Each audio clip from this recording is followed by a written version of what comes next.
I am your host for the rest of the day. I am Victoria Baccaro. I am a program officer at UNFPA Argentina, where I currently lead the Gender and Youth Portfolio. I am truly honored to be here with all of you today. I hope you are enjoying this inspiring symposium and that you have had the opportunity to explore this amazing platform. You have exhibition booths, browse to resource library, and connect with fellow participants. Please remember that the event platform will be accessible for the next 30 days. And next week, we will have all the recording available to watch. So make sure you come back and remain part of the Global Symposium. I hope you are looking forward to another round of insightful sessions today. Before we jump into session 8, I want to take a moment on two important points which were highlighted by the previous moderator. First, please take note that some content during this symposium may be triggering or involve disclosure of TFGBV. Please take any measure you need to manage your well-being, including turning down the volume or stepping away at any time. Second, I want to underscore that this event is intended to be a space where lived experiences are treated with dignity and respect. Many of the issues we are discussing unfold in context of armed conflict, genocide, occupation, displacement, and systematic violence. We recognize that for many participants, these realities are very personal. We, therefore, ask all participants to engage in good faith and in accordance with our community guidelines and code of conduct, which can be found in the event lobby. Now, I'm very excited to start session 8. It is called Youth Live Deep Dive on AI-Generated Harm and Misogynoir in Gaming. Through this symposium, we've heard from researchers, policymakers, and practitioners working to address TFGBV. Now, in this session, we shift the focus to the voices and experiences of young people themselves. Our two speakers today will take you inside the digital space they navigate daily, from the impact of AI-generated content on women and girls in Burma to the misogyny embedded in online gaming communities. This is a youth-led session, and it is designed to be interactive. So I encourage you all to engage actively through the polls and the chat. Allow me to introduce our speakers. Nora is a youth advocate working at the intersection of technology, gender equity, and refugee rights.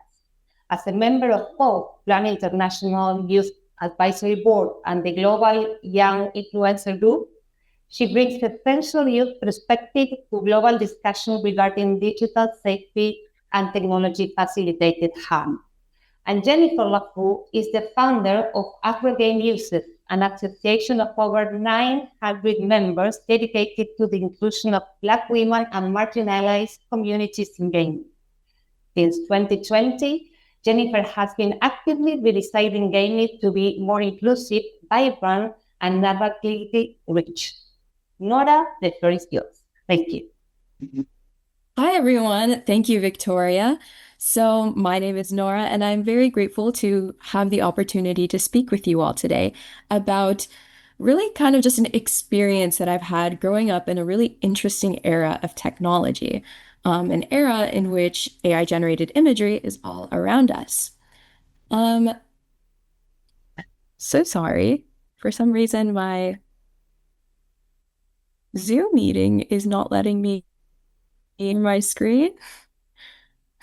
Nora, if you need me to, I can share your slides. Yes, please. It's cool. Yeah. No worries. No worries. Give me 1 minute. Okay, sorry. In the meantime, while she is trying to share her screen, please let me know when you do have it on, as my screen is somehow frozen as of now. But basically, to start off this conversation, I wanted to essentially ask you all a question. In a short period of time, you guys will see that in the chat, there will be a poll that will be sent. And in the poll, there is going to be 3 images. And this is kind of just an exercise for you all. There will be 3 images, and I want you guys to take a really good look at all of the different images on the screen. Look at all of the little imperfections, perhaps coloration, distortion, and anything that may stand out to you. And then through the poll, select which one you believe is the AI-generated image. Thanks, Nora. Just Yasmin, if she's there to start the poll. Working on it, sorry. And I hope everyone can see my screen with the 3 images. Great.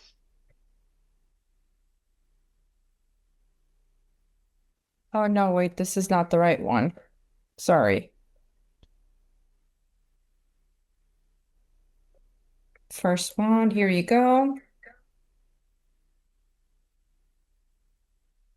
Okay, perfect. So yeah, just look at the 3 images and just to select which one you believe is the AI-generated image. I'll give you all about 30 seconds or so to vote.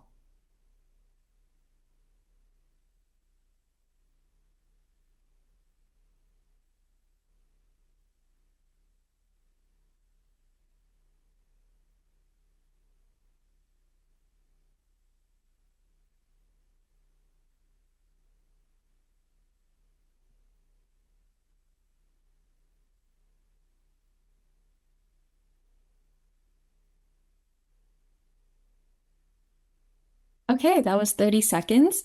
So unfortunately, my screen is somehow very much frozen right now, but can anyone just please tell me which one was the top selected answer? Image number 2 and number 3 were both 48. Okay, cool. Thank you so much for participating. And I want to say congratulations. You guys are all, next slide, incorrect. So I'm sorry, I know that was a misleading question, but the purpose of this poll and the purpose of asking you to choose which image you believed was AI was to just show you all how difficult it has become to distinguish what is real and what is AI generated. If you look closely, all of the images are incredibly photorealistic with like imperfections in skin and flyaway hairs, and literally the coloring is beautiful in every photo. So what I wanted to show you was that AI-generated imagery and the technology to create this has become so advanced. And currently, as a 17-year-old, I encounter AI-generated imagery in so many different ways in my life. And that sort of exposure, that sort of curiosity, led me down the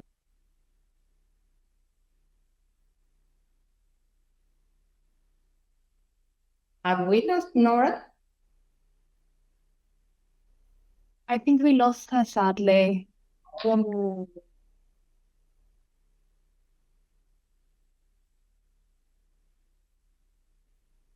Let's give her 1 minute. If not, maybe we can go to Jennifer and then back to Nora when she comes back. Okay, great. Shall we go to Jennifer? And then go back to Okay, Nora. then What do can you think? hear me and see me well? Yes, we do. Thank you, Jennifer. Of course, my pleasure. Then I'm going to share my screen also. Let me know if you can see everything. Yes, we do. Perfect. Okay, so I'm here to talk to you about Misogynoir in gaming. We said it before, my name is Jennifer, but my gamer tag is Invincible Jane because I like to think of myself as an invincible being. So I'm the founder of Afrogameuses and co-founder of Narratify, which is a company that wants to advocate for finding and promoting African narratives in games, because nobody can cite me right now a game that takes place in an African setting. I'm based in France, by the way. I'm French, and I was born in Benin. Benin is actually where I discovered video games.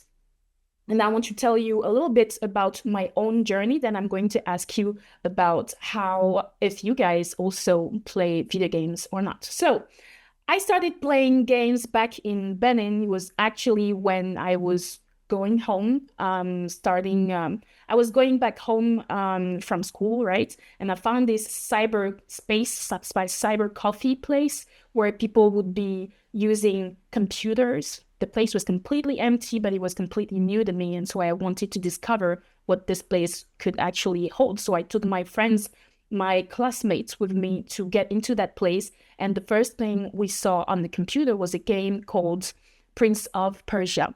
So the one that comes from that was released in 1989, I think. And this is how I discovered that video games could actually tell a story. And this is how I started to fall in love with games. I moved to France after primary school.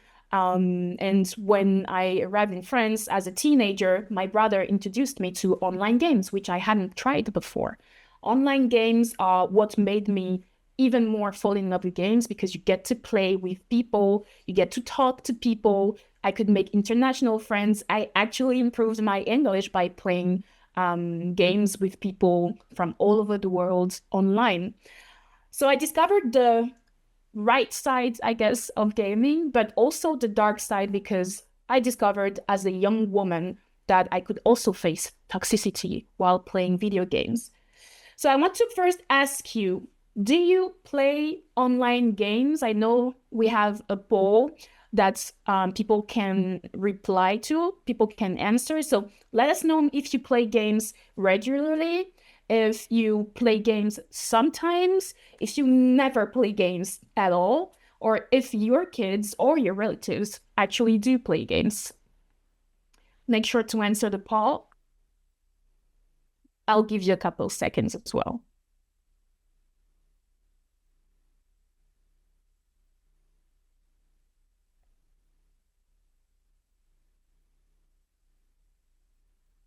Cannot wait to see if you guys are gamer girls and boys, women and men, and everything in between, of course. Oh, somebody was talking about Tales of Kenzara. We have a connoisseur, actually. All right, I think we probably have enough time for the poll now. Do we have the answers? Okay, so people who play sometimes, never. So the highest percentage is sometimes. So we have a lot of people who actually play games. 43% is what the answer is saying right now, which is interesting because we do know in terms of gender parity that women play as much as men right now in the entire world. There is as many women as men who actually play video games. And this is something that people tend to forget. But for me, as I started playing video games, unfortunately, I was telling you that I also encountered some toxicity. And the first thing that I remember hearing as a girl growing up playing games, online games, was that my voice was too soft for me to be Black. Why did they tell me this? Because I was playing with my friends, longtime friends online. We decided one day that we wanted to do some face reveal. So we wanted to see what everybody looks like. And when it was my turn, total silence. And then me asking questions, they're like, well, we didn't imagine for you to be Black because your voice is too soft for you to be Black. Then I started wondering, what do they think Black people actually sound like? Why can't my voice be the way it is? And what image of Black women do they have to actually believe that I don't necessarily belong in this place? This is why I really started questioning the fact that I'm a Black woman in the gaming world. And I'm not the only one, right? Many other people have experienced misogynoir, which is basically the intersection of misogyny and racism. So as a Black woman in gaming spaces, I encounter both. And it's important to remind people that I'm not the only one. Being a Black woman entering an online game right now is facing different steps. So imagine you start your game, right? You need a username, you need a gamer tag. Mine is usually Invincible Jane, but back in the days, it was something like Ebony, Cyborg, something, because I'm a Black woman and proud, right? So I don't mind using something like Ebony. So using that gamer tag was already one entry point where people could use to make me, to harass me or to identify that I'm actually a Black person behind the screen. So this is already, just by picking my name, taking a risk to be harassed. The other thing is that as a Black woman, I would rarely find other Black women online, right? Because it's all virtual. And for many, many reasons that we will talk about afterwards, many women who play games do not share that they are women because they really just want to have the player experience. The other thing is finding Black women characters. First of all, they are hard to find, right? For a long time, they have been very hard to find. But right now, we have more and more Black women characters. Lead characters, not necessarily, but at least we have more diversity. But when we do find these characters, usually there will be stereotypes. So we have the trope of the angry Black woman, we have an emotional Black woman, we have the sexually deviant Black woman. This is one of the most common archetypes that you will find when we have a portrait of Black women characters in games. I think it's also about having limited customization options, because in a world where technology has allowed us to create everything we want in a game, why is it that I cannot choose necessarily a dark-skinned Black character? For a long time, gaming gave us the option to only have gray-looking characters. And now we have much more diversity in that sense, so I do think that things have improved a lot. Now, the other thing about being a Black woman entering an online game is also constantly being underestimated for being a woman. Oh, she cannot play. Oh, we have a girl with us, so we are going to lose this game. Oh, you're a girl, so you need to play support. You need to play the weaker role. You cannot be an attacker. You are a girl playing these games and you have a good level. Well, you probably have been carried by another man, by a man. Somebody put you there. It's impossible that you are so good and that you did it by yourself, that you are well ranked or anything. Your success must have been conducted by a man. You face racism as a Black woman trying to play online games just because your username implies that you're Black, or because you pick a Black character that you want to play. Just picking an actual Black character in a game can be a reason why you also face harassment. And one of the things that I really want to talk about also is playing online games often means that you play with other people. And so you need to be in collaboration. Sometimes in order to collaborate well with your team, you need to talk to them. So it can be just you typing on your screen, but it can also be using the voice chat, the vocal. So you talk, and the second you start speaking, people can hear your voice. But if they identify that you are a woman, maybe even the Black woman or mixed race woman or woman of color, because sometimes we all have accents, right? If they identify that, this is another door to make sure that they can, unfortunately, harass you and criticize you because you're a girl, because you are a person of color. So many people don't actually realize that this is what many women and women of color actually face when they enter the gaming space.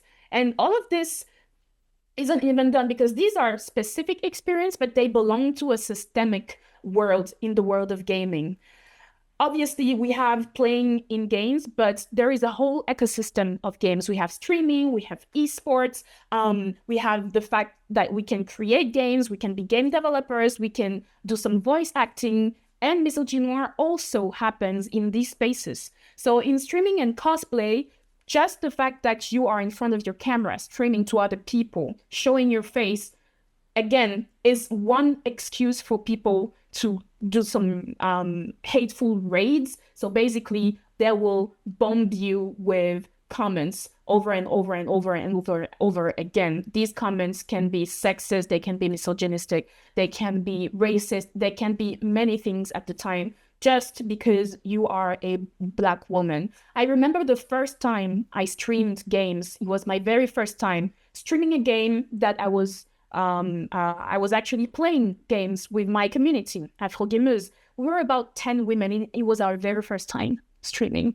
We did not realize that we had to protect ourselves from people that came from the outside.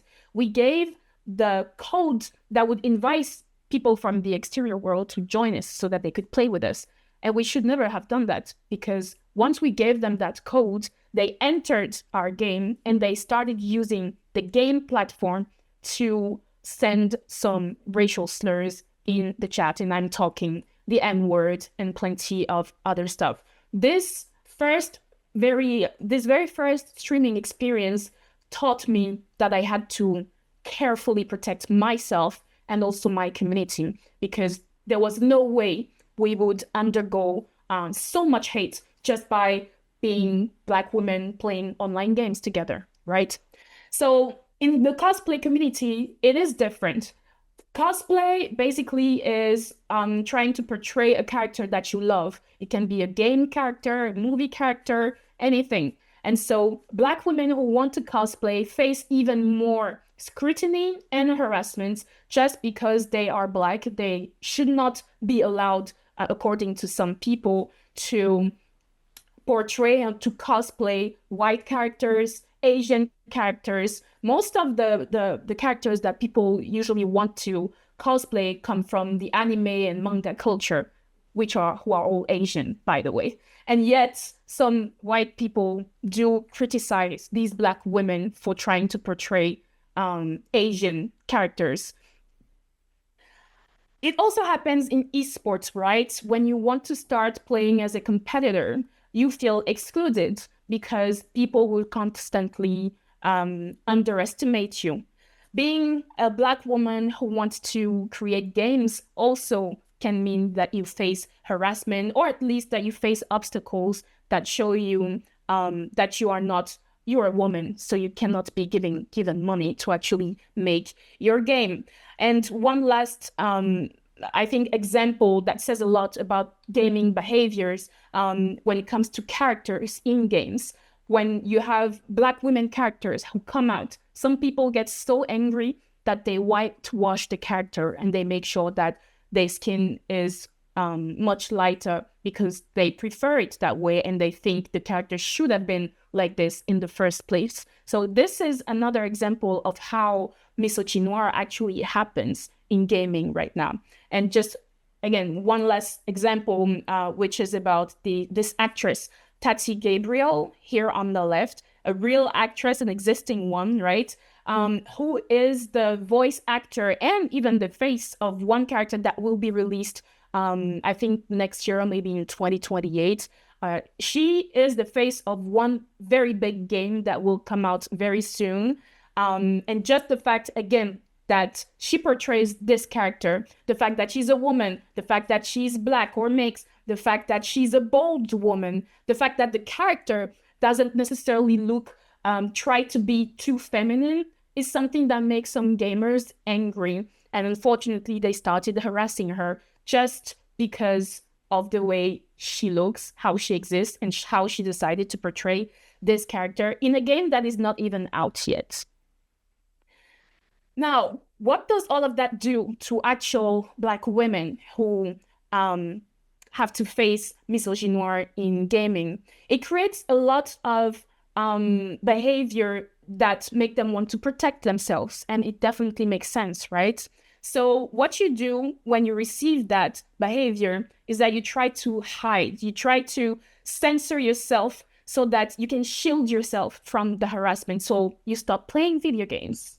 If you don't stop playing video games, then you stop playing online video games so that you don't have to interact with other people. So this means you also lose some of the perks of gaming, right?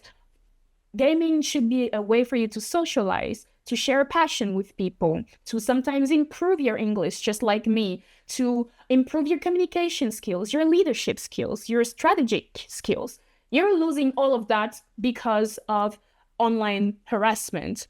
It's also about feeling alone, because as a woman who in the end have to hide herself or hide her gender, hide the color of her skin, you feel lonely because you don't see other women online. So you feel like you're the only one actually going through this, and you kind of feel helpless, right? You have the responsibility of protecting yourself. right? Because gaming platforms are not having tools that will let you protect yourself enough. And I think in the end, what we observe is that there will be disinterest in gaming, but that also means disinterest in gaming careers, disinterest in creating games, for example. Now, why is gaming a toxic space for women and Black women? Well, it is because we all, as a society, have a strong belief that gaming is a hobby for men and white men. So we should be making games for men because they are the ones who actually play games. We said it before, but it's not true. Women play as much as men, right? Half of our world population actually plays games right now. How do we make sure to change that? How do we create a better future for Black women gamers and all gamers, really? I do think we need to show more role models, and they do exist. We have some women and Black women pioneers in the games industry that we have not been seeing. We need to create more spaces so that we can nurture Black women in this world of gaming. So we have communities and nonprofits like Blacker Gamers, Afrogameuses, and many other that help women feel that brings them sisterhood, right? And elements to help each other actually evolve in this industry. We need to educate more Black women and their parents, which is super important, about making an actual career in gaming, showing them that they are allowed to pursue this passion, because many women and so in some families also hide the fact that they are playing games because they are scared of being judged for it. We need to sanction platforms, and I'm talking maybe to some policymakers in this room. We need to make sure that platforms take the responsibility of protecting women online so that they do not have to do it all by themselves. We need them to pay money if they realize that their players are being too toxic and that they are not using the tools to make sure that women feel actually safe in those spaces. And we need them to create actual rules to make sure that their players do not go too far. And the thing is, most gaming platforms, when it comes to Twitch, when it comes even to just normal game platforms, they don't really have a lot of moderation because they feel like if they do, it will put some pushback from some of the gamers who would then not be using the platform. And we really need for these platforms to take more responsibility in order to protect women. And I am done now. If you do have question or anything, please make sure to write me if you want to chat even further with this. And I would love to know about your thoughts in the chat. Thank you. Thank you, Jennifer. That was really interesting. And now we are going back to Nora. Nora, welcome back. I hope you are there. Yes, I'm here. Okay. Thank you so much for everyone for dealing with me through my tech issues. It has definitely been an interesting morning here.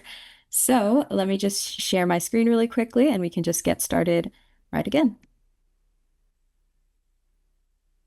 So yes, so last when we left off, before all of my little interesting areas, we were at this slide, I believe, with the AI generated imagery. So as I stated before, a lot of you got it incorrect. In fact, all of these images are AI.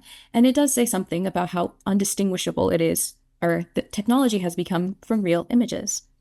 And as a 17-year-old who is constantly dealing with AI generated imagery on social media and just even in my daily life, that sort of exposure and that sort of curiosity eventually led me down the path of me doing my own research.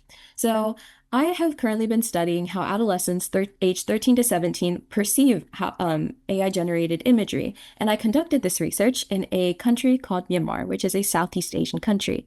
And you see, Myanmar has this very unique digital context in where online usage and social media is often very tightly regulated.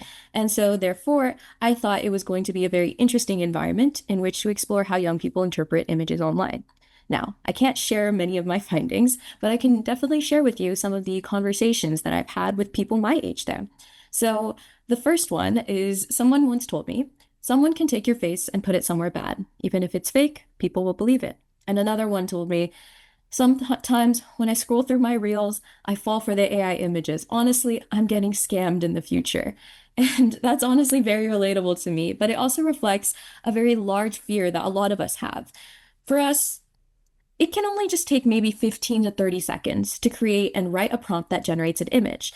And in that short amount of time, someone can distort an entire reality. Many of you here didn't even recognize that all 3 images earlier were AI generated. So imagine how difficult it is for us teenagers and those that are on social media and online to be scrolling through hundreds of images a day. Another person once shared with me that something that I think just carries a very big implication. She stated, "I wouldn't be surprised if AI started creating propaganda." This comment was particularly shaped by a national context, but it also highlights something very larger. Right now, there are still very few regulations governing AI-generated images, and when powerful technologies are released without safeguards, they may be easily misused. And sometimes I understand people may be using AIGIs or AI-generated images to create something harmless like a poster or a design, but we're also seeing it be used for generating sexualized images, harassment campaigns, or even political propaganda. And across everything I've seen, from my own research to my own experiences, there's one common connector between all of these harms: social media. Honestly, I feel like there's so many issues that can stem from social media, but if there's one takeaway from my presentation that you'll take, is that social media is the main proliferator of AI-generated imagery. Social media acts as a bridge between the people that are ultimately creating this content and the one that is seeing it. And in my own life, the vast majority of AI GIs that I've seen have been through social media. In fact, I even recently fell for one when I followed a cool influencer. And I want to harp, AI-generated imagery is an issue, and in fact, AI-generated videos have also been created and are proliferating as well. So yeah, recently I followed this one influencer on my social media because I thought she looked pretty cool and she had very cool ideas. But a few days later, I noticed that people in the comments began pointing out that the account was fake. Someone had taken another person's voice and another person's face and combined them using AI-generated imagery to create something completely artificial. And it was scary because she had millions of followers. And so when we talk about how these technologies are being used online, one example really stands out to me. Earlier this year, the social media platform called X released its own AI-generated image creator called Grok. And within the first 9 days after its release, researchers found that about 41% of all generated imagery was sexualized images of women. That's about 1.8 million images out of 4 million total posts. And this analysis was reported by the New York Times, but other independent commissioners investigations have been reporting even higher numbers. And so I want you guys to sit with that number for a moment. 41%, 1.8 million images. This is just one AIGI bot. Just 9 days.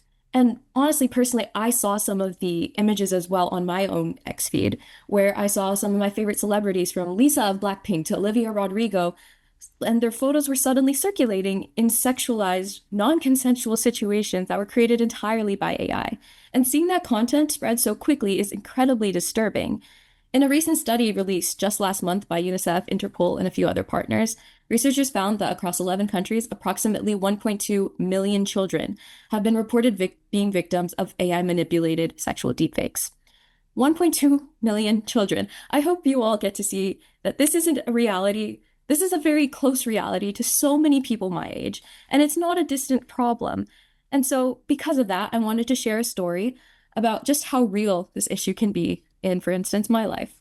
So last year, I was at a tennis match with one of my closest friends, and we started noticing people pointing at us. And honestly, they just looked at us strangely. We thought we were wearing something interesting or like looking in the backgrounds, and we were just wondering what was going on. And then she received a FaceTime call. And that call just changed everything. You see, our friend showed us her screen, and someone had posted an AI-generated image of my friend, not only nude, not only in a compromising position, but being taken advantage of in the moment. I remember in the moment, I just felt a huge sense of anger towards the person that had posted it. I'm just trying to figure out how or why they did that. And then second, I was just dumbfounded. I didn't know what to think, because how could someone do that? I'd always understood that deepfakes and image manipulation, CGI, have always existed, but What struck me in the moment was just how easily AI could have made it. Again, 15 to 30 seconds and you get a whole image. And if there aren't enough safeguards, then what is there to do? And that's one story. But I have another friend, another one of my close friends, who had an ex-boyfriend who created this one image and harassed her online to post it, who had probably gotten that entire idea from the issue with my other friend. And she was so scared. And in both instances, both girls changed in so many different ways. My first friend, she's now very hesitant to take photos with other people. She deleted all of her social media accounts. And my second friend also deleted all of her social media accounts. And these are two very close people to me. And it was honestly one of the hardest things I've ever had to witness, even though it didn't really happen to me directly. So I just want you to imagine it happening to you, your child, your sibling, or just someone that you care about, because no one should have to go through that.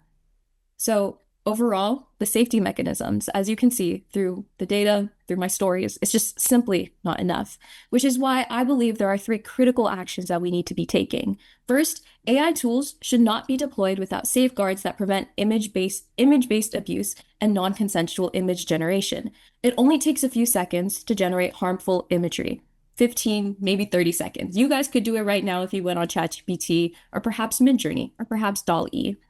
If these platforms create these tools without filtering systems, reporting mechanisms, or the ability for the AI itself to reject harmful prompts, then the technology inherently becomes dangerous. There is simply no pro in having an AI-generated AIGI bot that cannot filter and deny prompts, especially when it can be used for such insane ways. Secondly, governments and platforms should and must invest in stronger detection reporting systems and rapid removal mechanisms for AI-generated harm. Social media platforms are where much of the content spreads, and it's where I see it in my daily life. Governments, I have seen, have begun to pass laws to protect children online and in social spaces. And that progress is very encouraging to me and many others, but we cannot stop there. There must be continued pressure on large technology companies, especially social media companies, to invest in stronger moderation and removal systems. And lastly, young people are already living with the consequences of AI. So please include us. We have our stories, we have our experiences, and we want to help shape solutions because it is something we are dealing with as of right now. So if there's anything I hope you take away from this, it's this. AI technology is powerful, but without the safeguards, accountability, and our voices, it can cause very real harm. So thank you so much for giving me some of your time. Thank you so much for dealing with all the technology issues. And I hope this conversation helps you all better understand just the impact that AI-generated imagery, just all of this technology has on us young people. Thank you. Thank you, Nora. Thank you, Jennifer. This was fantastic. Thank you for sharing your stories and your ideas, especially as you said, Nora, because you are young people and you are dealing with technology all your life. So that's very important for us to hear from you. If you have any question, you can post in the session chat. Both speakers are still here with us, so you can ask them questions. Quick reminder, please take any measures needed to manage your well-being. If you need to turn down the volume or stepping away for a while, please do. And now I'm going to introduce the session 9. I'm going to pass the floor to Galen Langfield-Inglon, who will be moderating this section called Disrupting Pathway into the Manosphere,